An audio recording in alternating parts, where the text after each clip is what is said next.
Hey guys, it's been a while. This is a live lately update. Sobrang dami naganap nitong mga nakaraang araw. And 3 weeks ago, yung last na upload ko. And a month ago, I told here na every Sunday ako mag-upload and etc. No? About mainly sa condition ng anak ko and about being a single mom. But life happens. 'Di ba?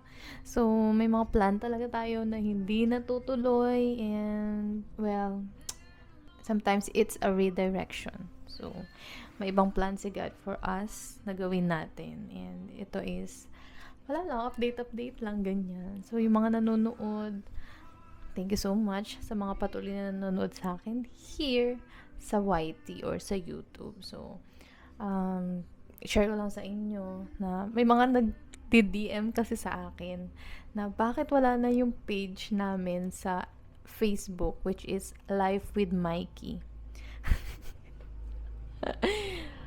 Dine-activate ko siya 2 months ago because nadidrain ako na maggawa ng content about sa condition ni Mikey. Basta, nung una, inspired naman talaga ako. But you know, bigla na lang pagising ko, ayoko na gumawa ng content about sa anak ko. Gusto ko na lang siyang i-private.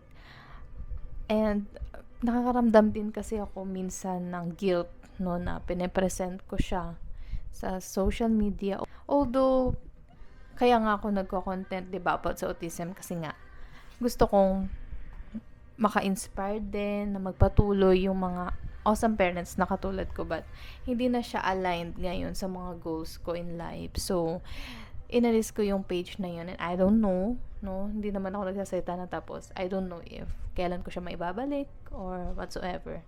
And after a month of deactivating Life with Mikey Facebook page, eto, 1 month ago, nag-deactivate ako ng Facebook account, my main account. So, hindi ko alam kung growth na ba to or basta cravings na natin ng privacy, 'di ba?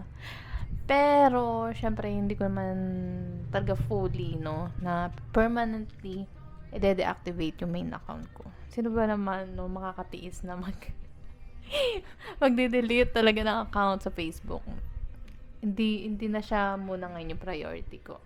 And ang ginagamit ko lang is IG. So, although naka-deactivate yung Facebook ko, nakaka-DM pa rin naman yung iba nating mga co-mommies, no, na nagtatanong bakit daw hindi na ako nag-upload. So, yun po yung main reason talaga. Nababurnout ako and gusto ko na lang muna ng private life. Kasi, since 2020, nagko-content ako. And parang, stop muna natin, ganun. Then, nagko-content ako dati about vasculitis. Kala ko matutuloy-tuloy ko siya. Doon naman sa TikTok account ko. Pero, ano siya, na-hurt kasi ako. Siyempre, autoimmune disease siya. So, parang, minsan na-hurt ako kapag nag-share ako ng, hindi pa talaga pala ako ready mag-share ng journey ko sa vasculitis. So, ayan, magulo muna ang isip. Kaya, kailangan nating mag-reset. Kailangan nating tumahimik muna. So, yun.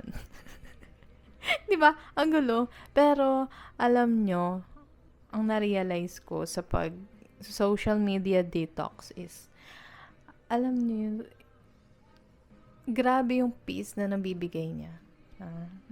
I get to appreciate little things in life.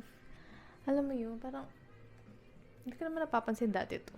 Ganyan. And, nagkakaroon tayo ng mga organic encounters na vital sa ating mental health, sa ating buhay, ganyan.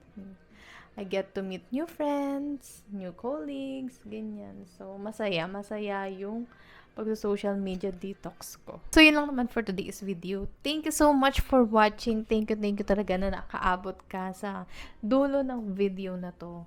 And of course, don't forget to subscribe to our channel. Hit the notification bell para updated kayo lagi sa mga ina-upload ko. So, yun lang naman, guys. Bye! Thanks for watching!